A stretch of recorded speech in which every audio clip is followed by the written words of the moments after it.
No mud on this track. Go-kart racing on the Miracle Strip in Panama City. But we have plenty of mud at the Bayou George Community Park for the NMRO All-Star National event. Once again, Chad Miller, that sizzling run in the Instant T at 2.731 leads it.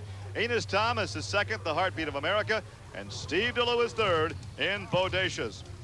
Our next competitor is Mike Erdely in the Mud Shark.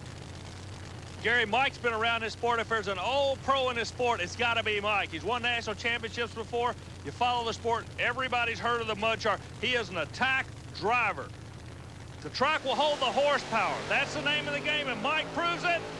Oh. A very, very fast run. Look at that. He is second fast at 2.770. A good run for Mike Erdely in the Mud Shark, a 1964 fiberglass Corvette funny car. What's amazing, the starting line, these fellas are having to read the line, and you'd notice the track is starting to get a little bit thicker. Okay, it's not as much water. They're getting more dirt into it. As you can see, grooves out in front of the car.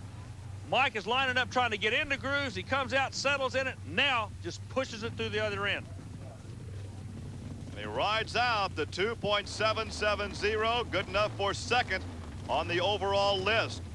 Sean Simmons in True Grit comes up next. Gary, what kind of chassis is that? I would say just a home-built tube frame. Oh, really? It looks to me like it's a modified sprint car, maybe an older style sprint car chassis. Well, he certainly has the horsepower with that 454 Chevrolet.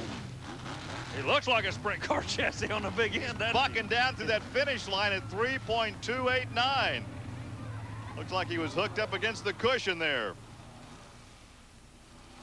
Now, he's a bit out of control right here. Looks like he had to back out of the throttle right there before he goes out of bounds. The track looks like it's starting to get heavy. If you look down the track, every now and then you can see little ruts starting to develop. Now, this 23 Ford coming out now. You talk about a beauty, Gary. This is Rick Keel out of Holland, Michigan, Destroyer 3. This is a former NMRO record holder. Look at the air as he carries the front end to a 2.969. Goes a 296 and had to back pedal at mid-track right here, back pedal.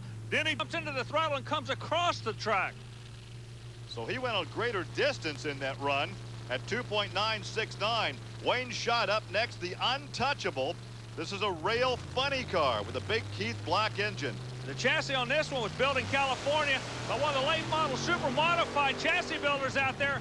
The chassis works for this sport too. 280, 2.800. You know, it's amazing as we look at the replay, the amount of, these guys are getting high dollar equipment, high dollar chassis, and to go 200 feet from a dead stop in under 3 seconds, that's phenomenal. Leaving that starting line must be like just getting slung out of a rocket or something, Gary. Well, they're on the ragged edge all the way through, and now we are ready for our final competitor. Wes Newman in the Need for Speed, an 88 Jeep funny car, has a 350 small block, one of the smaller engines that we have seen here in competition this weekend. Yeah, but the smaller engine means less weight. Look at this. Oh, and he's out of bounds. He's disqualified, gets back on the throttle, goes across the track, and almost gets it upside down. The NMRO officials will disqualify, but he got a good ride. He's going to be smiling all night long tonight. Let's take a look again. See, the small block lets him run a lot lighter weight. And when he left the starting line, it just hooked on him. Kind of like a bull coming out of a starting chute. It just went where it wanted to go. So Chad Miller takes the victory, the Instant T at 2.731. Then Mike Erdely in his Corvette funny car, the Mud Shark, and Enos Thomas in the Heartbeat of America. Here's your champion. Boy, what a difference a few days to make. The last time we saw Chad run at this particular facility, you were on your head, but tonight you were on your toes. Congratulations on a great win. And we also understand it's your birthday. Congratulations there too, Chad. Thank you. It's been a long time coming. We've been working with the car really hard, and my crew and me, we've all been working real hard this summer, and last couple weeks we've been getting her ironed out. We're starting to do real good. Congratulations to Chad Miller. That will wrap it up from Bayou George, Florida. For Army Armstrong, I'm Gary Lee. Thanks for joining us. We'll see you next week on Trucks and Tractor Power.